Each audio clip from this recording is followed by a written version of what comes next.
Hi everybody, welcome back to the channel. So on today's video I'm going to be testing out a new version of the DJI Fly app 1.4.8 and this is build 1185. Let's take a quick look at that. Go into profile, settings, and there you go, 1185.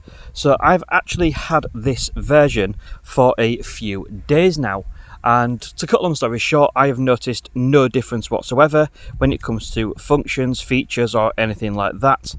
However, hopefully it is going to be a bit more stable for you guys. Now, bearing in mind this is an official DJI app sort of supplied to me, so it's not some sort of hack job, but I just wanted to test whether to see it was actually suitable. So I thought I'd go for a quick flight and just see how we get on.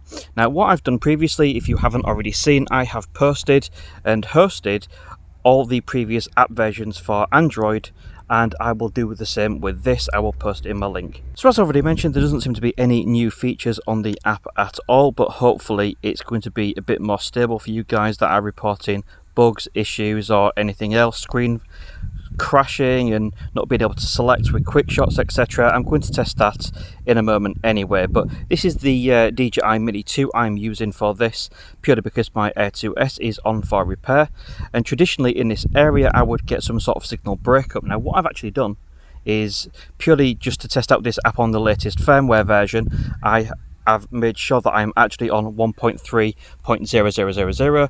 You might have seen my rollback videos, which on the previous app build, obviously there was a lot of lag and everything else, but hopefully this one seems to be a bit more improved.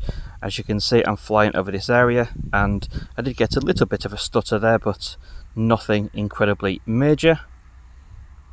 And of course I am flying quite low, but I am sticking within that 500 meter distance. So just a quick look through the app then. As you can see, there is absolutely nothing that has actually changed. Everything is all the same. Yeah, there we go, no differences there. Transmission, of course we are on dual band. Always leave your DJI Mini 2 on dual band, guys, because that's the whole point of OcuSync. But yeah, so far this signal feed does actually seem to be a little bit better. But overall this does seem quite stable, but of course we are only 100 meters away. So let's head out and just get a little bit more distance then. Let's just show our compass just to make sure that I'm facing the drone at all times. I don't want anybody to accuse me of covering antennas or messing about. Although incidentally, let's just try putting my hand in front of the antennas. And it actually made no difference. So yeah, we can dispel putting hands in front of antennas affecting the signal there.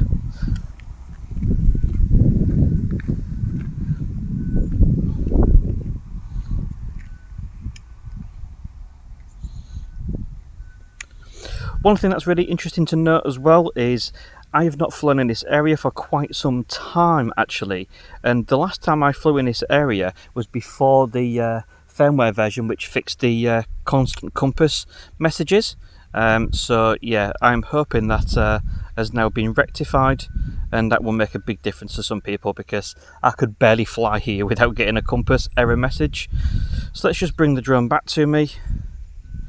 And then what I'm going to do is I'm going to quickly just execute a quick shot and just see how well it does. But overall, like I said, the video feed has been absolutely perfectly fine for me anyway.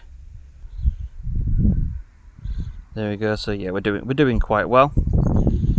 Picture feed seems absolutely fine. And like I said, don't forget I will host this on my Google Drive for you guys if you want to download it. I appreciate that many of you might want to wait until DJI officially release it, but of course this has come from DJI.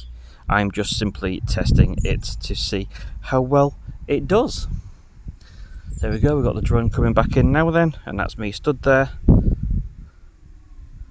So let's see if I can execute a quick shot. So there we go, I think I'll stop that recording and then I'll go to a quick shot. Oh, my earbuds falling out. And drone seems the most logical option. Let's click me. Let's have a quick shot and just see if it works. 1.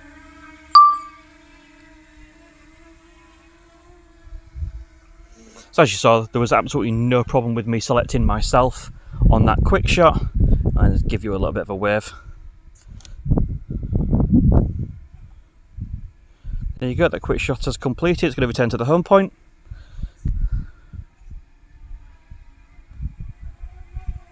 I must say this DJI Mini 2 does handle a little bit of wind absolutely perfectly fine. And there we go, that has completed its quick shot. So that's quite positive. We've been through the video options, there is absolutely nothing new. If we go into our pro options, you can see I'm on 1/50 because I've been doing some work on a ND filter video, so please do check that out. On today's video as well, guys, I'm also using the CPL filter by Freewell Gear. A CPL filter really does reduce the glare from any water or shiny surfaces, so it just makes those shots look a little bit more crisp and clean. And if you look now, you can see a comparison of before and after using the CPL filter, so you can see it makes a huge difference and really looks good. If you want to get yourself one, again, there will be a link in the description below. Got back into video recording then, and then let's start that again. And if you was familiar with my previous videos, I was getting a disconnection when I got to this bridge. Now granted, I'm a little bit closer to this bridge this time because I'm recording from a different place, but yeah, interesting. Everything seems to be working absolutely as it should be. Shame for these poor boats, but it is what it is. Let's again just fly over this area. Now for the moment, on the latest firmware version and the latest app version, i.e. this beta from DJI, this seems to be performing absolutely impeccably. So if you don't know how to use the compass, in the bottom left corner you can see there is a blue dot with a little green arrow on the top of it. When that arrow is green, it means you are efficiently pointing the controller in the drone's direction. So that's just a nice little indicator that DJI have added, so that's working out really well. It's well worth mentioning as well that somebody else who has the DJI Smart Controller has tried to use this app version with the DJI Air 2S, and they have actually had no success on improving their signal breakup on that drone, which again sort of leads me to believe, as I've mentioned previously, that I personally think that it is the DJI Air 2S which is the problem with the connection, but this Mini 2 is certainly performing absolutely fine. So let's get the drone landed then, and let's wrap up the video. So I'm just going to quickly use the Mini 2 as the camera then. So overall, that seemed absolutely fine. Would I suggest you download this version? Absolutely. If you are on Android, that seemed to be one of my best flights with the DJI Mini 2 for a hell of a long time.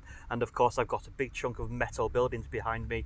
And yeah, everything seemed absolutely spot on. Signal was perfect. And again, just for the purpose of this video, because it was a new build for the app, I did upgrade to the latest firmware version, so hopefully a combination of this app and the latest firmware seemed to me to work really well. But anyway, hopefully you found this useful. Don't forget to give it a big thumbs up, really is appreciated, and see you again soon.